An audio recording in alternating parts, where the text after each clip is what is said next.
매일 아침을 뉴스로 깨웁니다. 신율의 출발 새아침. 새정치민주연합 문재인 대표는 20일 당무위원회 의원총회 연석회의로부터 재신임을 의결받았습니다. 이로써 문재인 대표가 과연 재신임 투표를 강행할 것인가 하는 문제가 남게 됐는데요. 문제는 이번 회의에서 대부분의 비노 인사들, 그러니까 비주류 인사들이 대거 불참했다는 데 있는데요. 과연 이들은 어떤 생각을 가지고 있고 지금 문재인 대표에게 어떤 요구를 하느냐, 그리고 문재인 대표가 이들이 빠진 상태에서 의결된 이른바 연석회의 결과를 받아들여서 재신임 투표를 포기할 것인가, 바로 이러한 문제들이 앞으로 새정치민주연합의 미래를 결정하게 될 것이라는 생각입니다. 근데 어떻게 될까요? 오늘의 신율의 출발 새아침에서 직접 한번 알아보겠습니다. 신율의 출발 새아침 오늘 순서 시작합니다.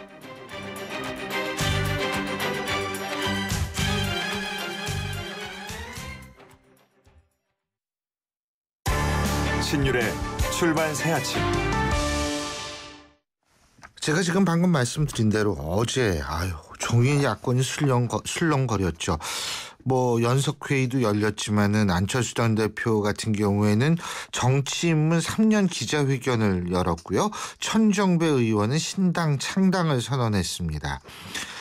비주류는 하지만 이런 문제에 대해서 과연 어떠한 입장을 갖고 있는지, 좀 더 정확히 표현하자면 비노들 같은 경우에 어떤 입장을 갖고 있는지, 이런 부분 지금 상당히 야권의 미래를 위해서 중요한 것 같습니다. 자, 그래서 비주류 성향 의원들의 모임이시죠. 민주당의 집권을 위한 모임의 멤버 새정치민주연합 문병호 의원 전화 연결합니다. 문 의원님 안녕하십니까? 네, 안녕하세요. 예, 이 어제 당무위 의총 연석회의 여기 안 가셨죠? 네, 불참했습니다. 예. 바쁘셨어요? 아니죠. 왜 불참하셨어요? 아니고 일부러 안 갔죠. 그렇죠. 왜 네. 어떤 이유에서 안 가신 거예요? 문 대표께서 추진했던 재신임 투표는 당의 분열을 확대시키는 것이기 때문에 예. 반대하는 입장이었습니다. 예. 근데 만약에 대표가 재신임 투표를 강행한다면은 예. 저희들은 그 절차에 관여하지도 않겠고 또 그 결과에 지속되지도 않겠다, 그런 입장을 정했습니다. 예. 그래서 어제 그 재신임 추인 예. 절차라는 건 일종의 재신임 투표를 대체하는 것이기 때문에 예. 저희로서는 그 회의에 참석할 필요도 없고 또 콩나라 판나라 저희가 관여할 필요가 없다, 그런 입장에서 안 간 것입니다. 예. 자, 그렇다면 어제 있었던 그 회의라는 것 말이에요. 재신임 투표 대체를 했다. 그렇다면은 그 결과도 인정할 수 없다라는 말씀이시죠, 그죠? 그렇죠. 저희는 그것은 재신임 투표를 일방적으로 추진하는 예. 셀프 재신임이기 때문에 저희로서는 정치적으로 의미를 부여하지 않습니다. 셀프 재신임이다. 예? 네. 그거 참 중요한 말씀을 하셨는데.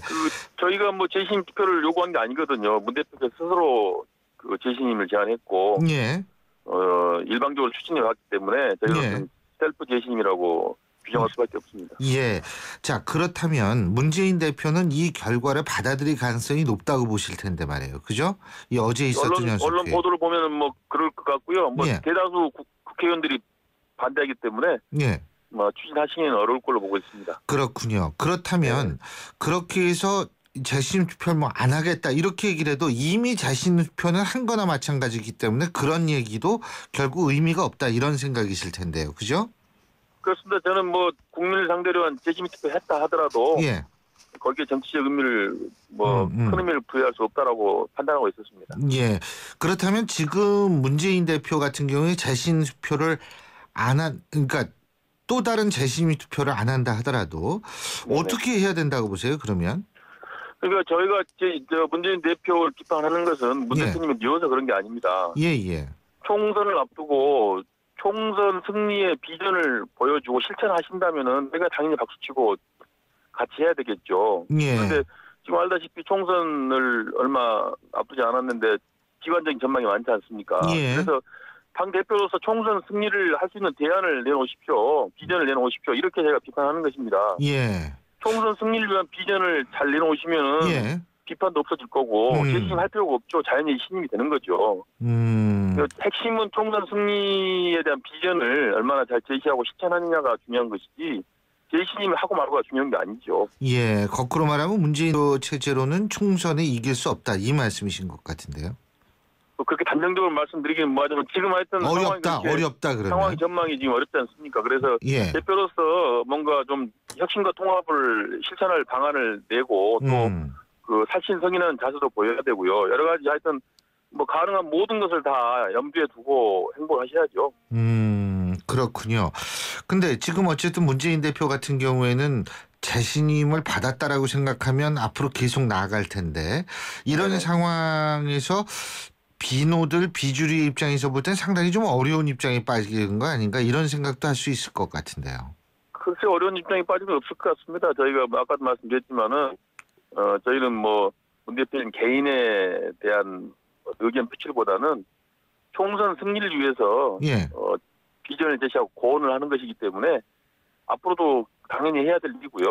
근데 공천 혁신안이 통과가 된 상태에서요. 예? 네. 지금 어쨌든 공천 시스템은 약간 바뀌는 거 아닙니까? 그렇죠? 그렇습니다. 예. 그렇게 됐을 때 비노들은 항상 이 공천 시스템 문제가 있다라고 얘기를 하고 거기서 어떤 불이익을 받을 수 있는 가능성도 생각할 수 있는 거 아닌가요? 이번에 저희가 문제제기한 것은 공천 때문에 그런 건 아니고요. 물론 전 그렇다는 얘기는 아니에요. 총선 승리를 위해서 당이 어떻게 나가야 될 것인가에 대한 고민을 말씀드린 것이고요. 예. 공천 문제는 이제 약간 우리가 늘 얘기하는 친노 패권주의와 관련된 건데요. 글쎄요. 예, 바로 그거죠. 총선 때 이제 그런 패권이 그대로 있을 거 아니에요. 예. 돼서 이제 또 그런 식으로 당이 불공정하게 공천되는 게 아닌가 거기에 대한 우려도 있긴 합니다만은 뭐 그건 또 많은 의원들이 갖고 있는 우려감이고요. 그래서 그런 것들을 불식시키는 것도 상당히 중요한 혁신 중의 하나라고 생각합니다. 그리고 지금 당 밖에서는요. 천정배 의원 같은 경우에 어제 신당 창당 선언을 하지 않았습니까? 1월 달에요. 예? 네네. 그리고 지금 박준현 전 전남지사 같은 경우에는 신민당을 이제 창당을 했고요. 네. 김민석 전 최고위원 같은 경우에 지금 이미 민주당을 만들었단 말이에요. 예? 네. 지금 굉장히 다양한데 이런 당 밖에 있어서의 야권의 움직임은 어떻게 보십니까? 그래서 저희는 뭐 천정배 의원의 신당 외에는 뭐 그렇게 큰 흐름이 되지는 않을 거다라고 보고 있고요. 예. 이제 우리 당이 현재 새정치민주연합이 얼마나 혁신하고 통합을 이루느냐, 또 총선 비전을 보여주느냐에 따라서 천정배 신당이 큰 흐름으로 태풍으로 불 건지 아니면 그냥 찻잔 속에 그칠 건지 그런 것들이 이제 될 거라고 보는데 아직은 뭐 예측 불허라고 생각하고 있습니다. 예. 그런데 지금 천정배 신당 얘기가 나왔으니까 말인데요. 뭐 실제로 신당을 상수라는 얘기가 야권 내에 많지 않았습니까? 박지원 전 원내대표도 그런 얘기를 하고요. 예. 그렇다면은 비노들 입장에서 볼 때 이런 신당은 상수다라는 얘기가 결국은 밖으로 또 나가서 또 다른 정당을 만들 가능성도 배제할 수 없다 이렇게 이해할 수밖에 없는 거 아니겠어요? 아직은 근데 이제 비노들 중에서도 아직은 새정치민주연합 현재 우리 당을 중심으로 해서 그 야권 통합이 돼야 되고 총선 치러한다라는 것이 대체적인 견해고요. 예. 근데 이제 뭐 최선을 다하겠지만은 만약에 현재의 우리 당으로서 총선 승리를 이루기 힘들고 예. 또 뭐 패권이 강화되고 이런 모습이 보인다 그러면은 뭐 새로운 정치 흐름에 동참할 수도 있겠죠. 아직까지는 뭐 그렇게 많은 생각을 하는 것 같지는 않습니다. 예. 그 천정배 의원 얘기가 나왔으니까 하는 말인데 어제 그 문재인 대표에 대해서 참 싱거운 분 이런 표현도 했고 또 네네. 문재인 대표가 총선 전에 이 신당하고 통합을 제안했다. 여기에 대해서 너나 잘해라는 말이 생각난다. 이런 얘기를 했는데 이 부분은 어떻게 보십니까? 글쎄요. 뭐 하여튼 조금 요즘에 제가 문 대표님 행보를 봤을 때 좀 정치력이 좀 부족한 건 사실인 것 같아요. 네, 그래서 뭔가 좀 그 정치 협상을 할 때도 알맹이가 좀 있어야 되는데 그런 것들이 좀 부족하고요. 예.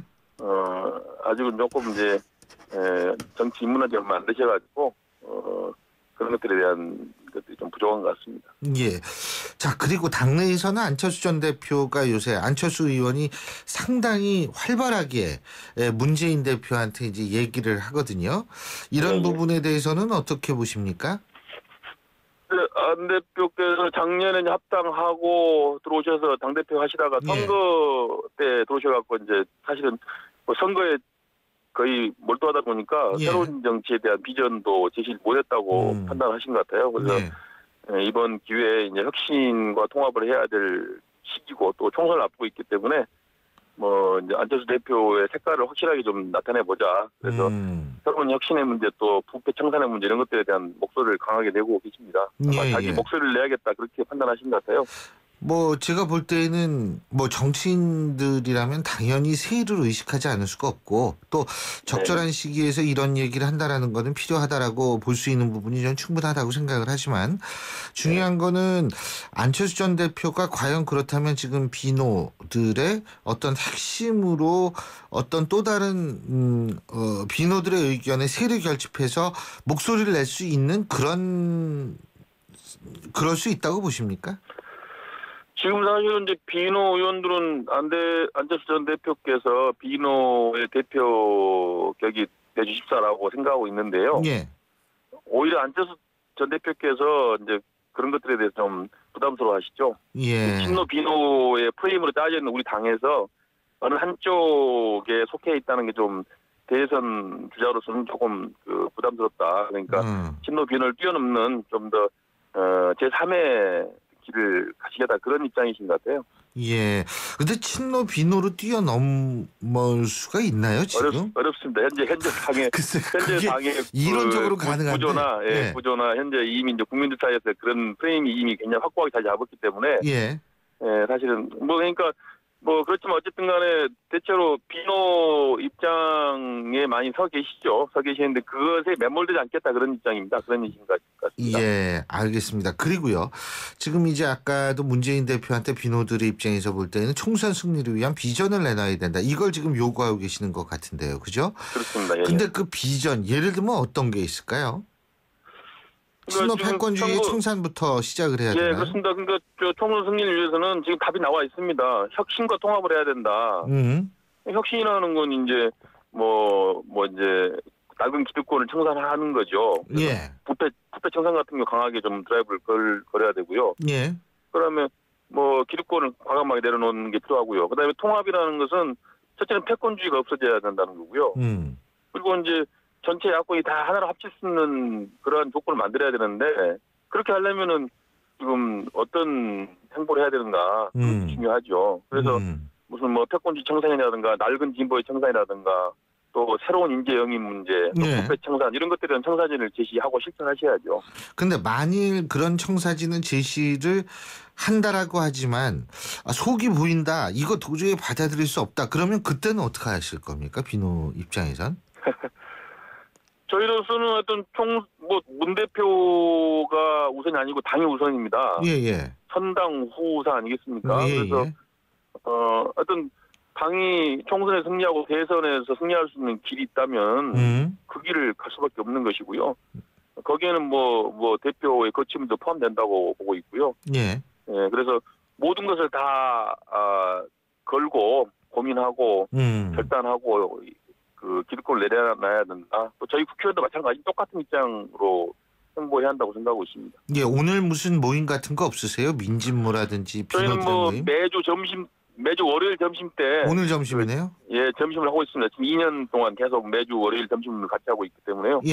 오늘 점심 때 모여서 이제 또 어제 그 의총 당무위 연석기 결과도 좀 평가를 하고 앞으로 우리가 어떻게 행보할 것인가 그런 것들을 고민할 생각입니다. 그리고 역시 언론에도 좀 얘기를 해주셔야죠, 그죠? 그렇죠. 언론에도 해야죠, 당연히. 오늘 뭐 잡수요, 점심 때? 저희는 뭐 탕도 먹다가 오리고기도 먹다가 된장찌개도 먹고 그렇습니다. 어쨌든 오늘 또 어떤 얘기가 나올지 저희가 한번 들어보겠습니다. 오늘 말씀 여기까지 듣죠. 고맙습니다. 고맙습니다. 지금까지 새정치민주연합 문병호 의원이었고요. 자, 지금 7시 29분 22초 지나고 있는데 벌써부터 차가 많이 밀린다고 그러죠. 교통 상황 알아보겠습니다. 김미란 캐스터. 네, 출발 새 아침 교통정보입니다. 월요일 출근길이라 평소보다 정체가 더해지고 있습니다. 특히 추석 연휴를 앞두고 이동 차량이 더 많은데요. 오늘 아침 곳곳에 안개 낀 곳이 있습니다. 안산시, 김포, 수원시, 평택시에서는 안개 주의보가 있는데요. 참고해서 안전하게 운행하시기 바랍니다. 우선 올림픽대로 하남 방면 행주대교부터 한강대교까지 긴 구간 밀리고 있고 다시 동작대교에서 청담 사이 속도가 떨어져 있습니다.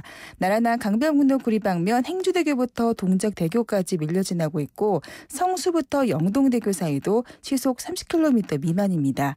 반대 일산 쪽으로 광진교 이전부터 한강대교까지 속도가 많이 내려가 있는데요. 동부간선도로도 도심 방면 수락 지하철도부터 성수 분기점까지 거의 전 구간 정체가 되고 있는데 1시간 이상이 소요가 되고 있습니다. 출발 새 아침 교통정보였습니다. CEO 금난세입니다. 꿈꾸는 젊음은 아름답고 도전하는 열정은 성공을 부릅니다. 파이팅 하세요. 그리고 여러분의 미래를 기록하세요. 성공을 위한 CEO 금난세 씨의 노력은 매일매일 양지 다이어리와 함께합니다. 나의 역사 속엔 언제나 양지 다이어리. 신율의 출발 새 아침 1부 순서는 여기서 줄입니다. 잠시 뒤 2부에서 뵙죠.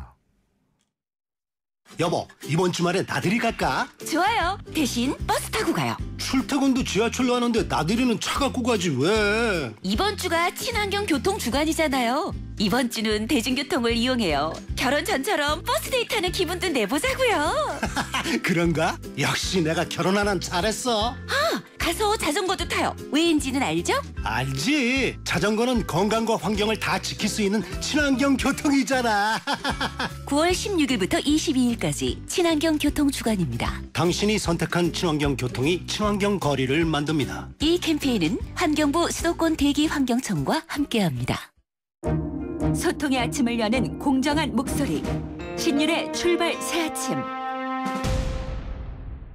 신율의 출발 새 아침 2부 순서 지금부터 시작합니다. 신율의 출발 새 아침.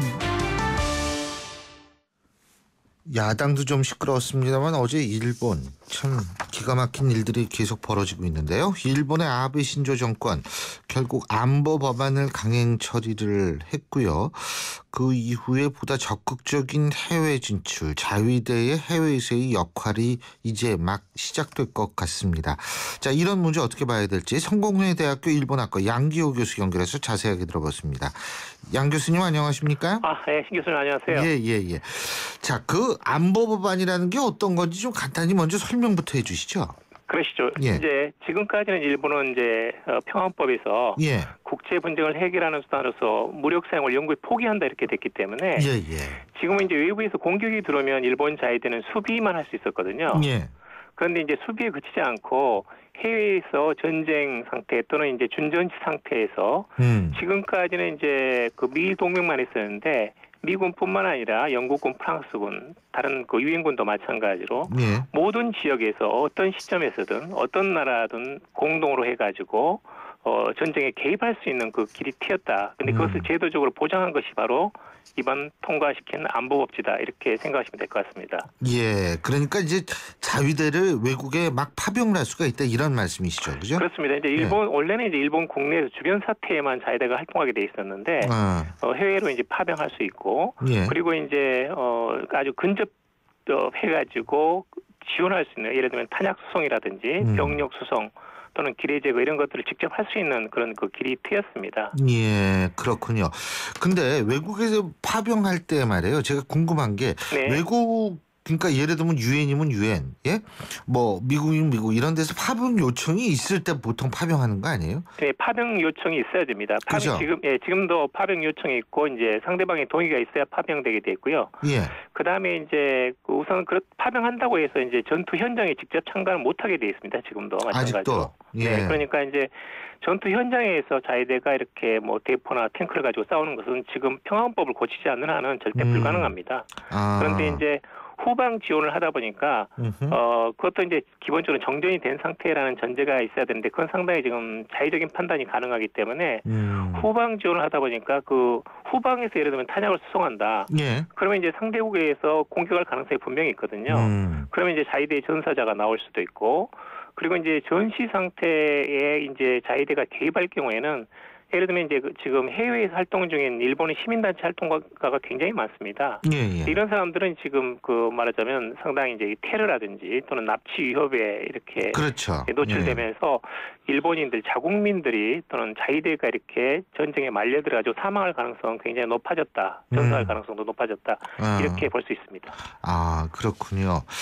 자, 그런데 우리한테 관심이 가는 것은 이제 가장 중요한 게 이제 우리인데 말이에요. 그렇습니다. 우리 같은 경우에. 네. 그런데 여기서 이제 첫 번째로 중요한 게 뭐냐면 아까 교수님께서 그 주변 사태는 과거부터 주변 사태에는 나름대로 개입할 수 있다라고 네. 말씀하셨었지 않습니까? 네. 그러면 주변 사태라는 건 원래 한반도 사태도 포함되어 있었던 거 아니에요? 당연히 제일 중요한 게 한반도하고 이제 대만 사태입니다. 그렇죠. 네. 그렇다면은 주변 사태는 예전부터, 그러니까 안보법안 통과되기 이전부터 가능했었다라는 말씀이시네요, 그죠? 그러니까 그것은 이제 이렇습니다. 그러니까 개입을 한다기도 이렇습니다. 그러니까 기본적으로 자위대 역할이라는 것은 주한미군이 있고 주일미군이 있지 않습니까? 그렇죠. 네, 주한미군하고 주일미군은 이제 한 몸이기 때문에 그럴 경우 이제 동북아에서 유사시에 이제 공동 작전을 하는데 그 자위대가 후방 지원, 군수 지원을 하는 겁니다.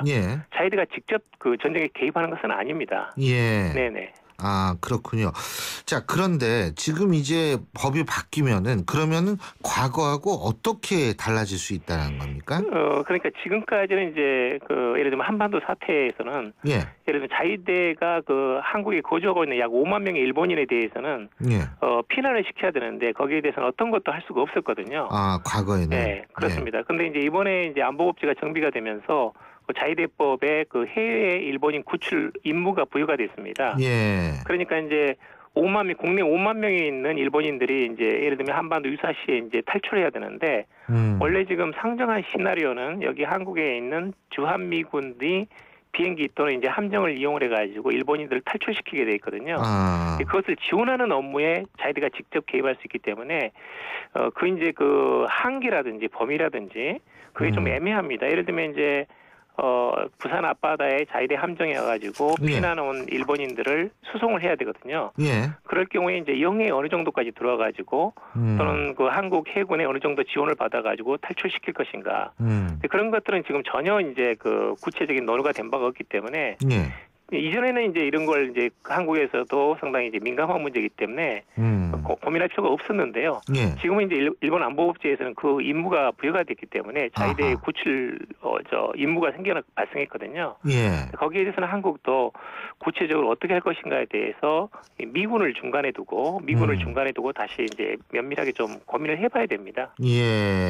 자, 그리고 말이에요. 예를 들면 일본인을 구출한다. 예를 들면 한반도 유사시 사태 때 그때 그렇게 된다면 함정 지금 말씀하셨는데 함정 말고 말이에요. 전투병력 호위를 해야 된다라든지 예를 들면 이런 것도 할 수 있는 거 아니에요? 전투병력. 당연히 그렇습니다. 지금 이제 예를 들면 그 사태뿐만 아니라 지금 집단적 자위권이 허용됐기 때문에 미군에 대한 공격이 일본에 대한 공격으로 지금 받아들여지고 있거든요.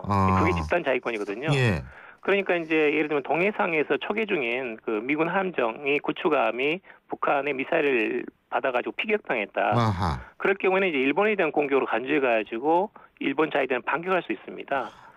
그러면 이제 지금 최근까지 이제 일본 정치가 특히 우파 정치가들이 북한에 대한 원점 타격 같은 것을 이야기를 했는데 그럴 경우는 이제 한반도에서 확장 가능성이 굉장히 높아지거든요.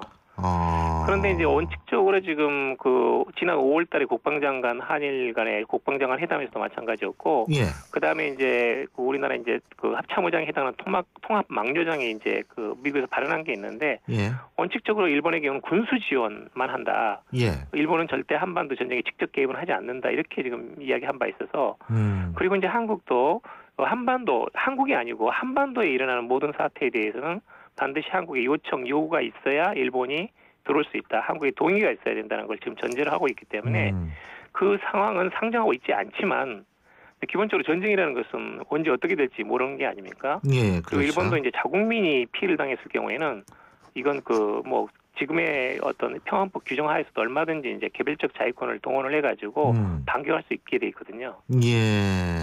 근데 지금 교수님께서 우리나라 정부도 우리나라의 동의가 있어야 한다. 이것이 맞습니다. 이제 그죠? 중요하다고 말씀하셨는데 우리가 일반적으로 얘기하면 지금 일본의 소위 말하는 이 안보 법안이라는 것은 이게 국내법이잖아요. 그죠? 그렇죠. 근데 일반적으로 우리가 얘기할 땐 국제조약 혹은 국제법이 국내법보다 우선한다고 얘기하지 않습니까? 맞습니다. 그렇죠. 네. 그렇다면은 우리의 동의가 있어야 한다는 것은 일본에서 안보 법안이 설사 통과가 됐다 하더라도 이론적으로 얘기했을 때에는 우리의 동의가 있어야 하는 조약 혹은 국제법이 더 우선된다는 거 볼 수 있는 거 아닙니까? 그건 이제 기본적으로 이제 한일 관계라기보다는 한미 관계이기 때문에 예. 지금 이제 한반도 유사시에 가장 그 주도권을 쥐고 있는 것은 이제 지금 한미 연합고 예. 그리고 이제 그건 당연히 미국이 들어와 있거든요. 예. 그러니까 이제 우리가 요청하는 게 중요한 게 아니라 이제 주한미군은 이제 미군이 이제 그것을 자위대에서 개입을 요청할 경우에는 지금 전시작전 통제권을 미군이 쥐고 있지 않습니까? 예. 그러니까 우리는 그 권한은 그렇죠. 없는 거죠, 한마디로. 그러니까 이제 미군이 자위대에 대해서 개입을 또는 지원을 요청하게 되면 우리 의사에 그 상관없이 이제 말하자면 전쟁 자체가 굴러갈 수 있는 상황이 발생하는 거죠. 이거 그래서 그렇다면 우리 정부는 어떻게 해야 돼요, 지금? 그러니까 이제 지금 뭐 그것은 한미 동맹이 있기 때문에 긴밀하게 이제 한미 간에 그 운용을 하는 것이기 때문에 뭐 이런 그 유사 사태에서는 지금 한미 연합사라는 것은 완전히 한 몸이거든요. 예. 이것은 지금 아주 긴밀한 연계 속에서 움직이고 있고 반면에 이제 주일미군하고 자위대는 상당히 이제 분리된 상태입니다. 공동 작전 체제로 지금 되어 있지 않기 때문에 그런 점에서는 이제 한미 동맹이 미일 동맹보다는 한반도 유사시에는 당연히 이제 상위에 있기 때문에 그것을 좀 전제로 해야 되지 않나 생각이 듭니다. 예, 그러니까 우리가 이 미국과의 관계가 역시 여기서도 중요하다라는 말씀이신데요. 그렇습니다. 예. 그리고 이건 일본 국내 정치 문제 하나만 좀 여쭤보는데 이게 아베 총리의 지지율이 계속 떨어지는 모양이더라고요. 그죠? 그렇습니다. 지금 이제 이번에 안보법제를 참여해서 강행 체결한 다음에 지금 지지율이 35%, 지지하지 않는다가 45%입니다. 네, 지금 역전됐어요. 근데 이 안보법만 때문에 그런 거죠, 그러니까. 안보법제를 강행 처리한 게 지금 강행 처리요. 근데 그렇게 떨어짐에도 불구하고 이걸 강행 처리하는 이유가 뭘까요? 일단은 이제 이게 헌법 위반이거든요, 명백하게. 위헌 상황인데 이 문제를 가지고 끌면 끌수록 불리하다는 것을 너무 잘 알고 있습니다. 그래서 그러니까 빨리 해치운다. 어차피 요거도 먹을 건데 빨리 끝내자. 단기간에 끝내는 게 낫겠다 해가지고 이제 밀어붙이기식으로 충분하게 심의도 하지 않고 지금 했기 때문에 일본 국민들이 상당히 여기에 대해 지금 반발하고 있거든요. 근데 그렇게 빨리 해치울 정도로 긴급한 이유를 아베는 갖고 있나요? 원래 이제 아베 수상이 사실 이제 정치가로서 입문한 뒤부터 헌법 개정 말하자면 일본이 제대로 된 어떤 보통 국가가 돼야 된다는 어떤 그런 개인적인 생각을 강하게 가지고 있었거든요. 그러니까 이제 국가라는 것은 기본적으로 이제 경제력, 외교력, 동시에 이제 군사력을 갖고 있어야 된다. 군사력에 대한 어떤 지휘 통제권을 갖고 있지 않는 국가는 일종의 절름발이다. 이렇게 생각하는 거죠. 그러니까 이제 기본적으로는 헌법 개정을 하고 싶은데 헌법 개정은 지금 상태로서는 이제 정권이 퇴진해야 될 정도로 불가능하거든요. 사실은 일본 국민들의 반발이 심하니까. 그러니까 이 해석기원을 통해 가지고 자기 임기 중에 지금 만드는 겁니다. 이제 그 자위대가 전 세계에서 활동할 수 있도록. 자, 좀 아까 그리고 위헌이라고 말씀하셨는데 이건 명백한 위헌이라고 말씀하셨는데 그렇다면은 일본 내부에서 이거를 예를 들면 헌법재판소 일본도 있지 않습니까? 그렇죠? 맞습니다. 거기에다 위헌 제소하면은 이거 효력 없어지는 거 아니에요? 그런데 그것은 일단 가결 결정을 하고 지금 여러 가지 법제 참여연 중의원에서 이미 통과가 됐기 때문에 그것은 어려울 거라고 봅니다. 이제 일본은 헌법재판소는 없고 이제 그 최고재판소가 있습니다. 최고재판 그 헌법재판소 역할이잖아요. 그렇죠. 우리는 이제 상당히 독특하게 헌법재판소 제도가 있는데요. 독일 그렇습니다. 그런데 이제 일본의 경우는 이제 우리나라 대법원에 해당하는 최고재판소가 있거든요. 거기다가 지금 1,000명 이상이 이렇게 지금 서명을 모아가지고 소원을 했다. 위헌 지금 소송을 제기하겠다고 지금 이렇게 이야기가 나왔습니다. 근데 그게 통과될 가능성은 그렇게 높지 않다. 저는 아마 지금 이미 그 가결 결정을 한 다음에 지금 중의원 참의원에서 연립여당의 동의를 얻어가지고 일단은 편을 통해 가지고 지금 확보가 된 상태이기 때문에 과연 그것이 뒤집혀질지 있을지는 좀 걱정거리입니다. 왜냐하면 이제 어떤 국가든 간에 이제 유엔에서는 집단자위권을 허용하고 있거든요. 일본도 마찬가지로 해당이 됩니다. 그러니까 이것은 이제 헌법 소송을 한다고 해서 과연 이게 국제법에서 허용한 일본 내 집단적 자위권이 뒤집어질지는 상당히 미지수입니다. 오늘 말씀 잘 들었습니다. 고맙습니다. 감사합니다. 지금까지 성공회대학교 일본학과 양기호 교수였습니다.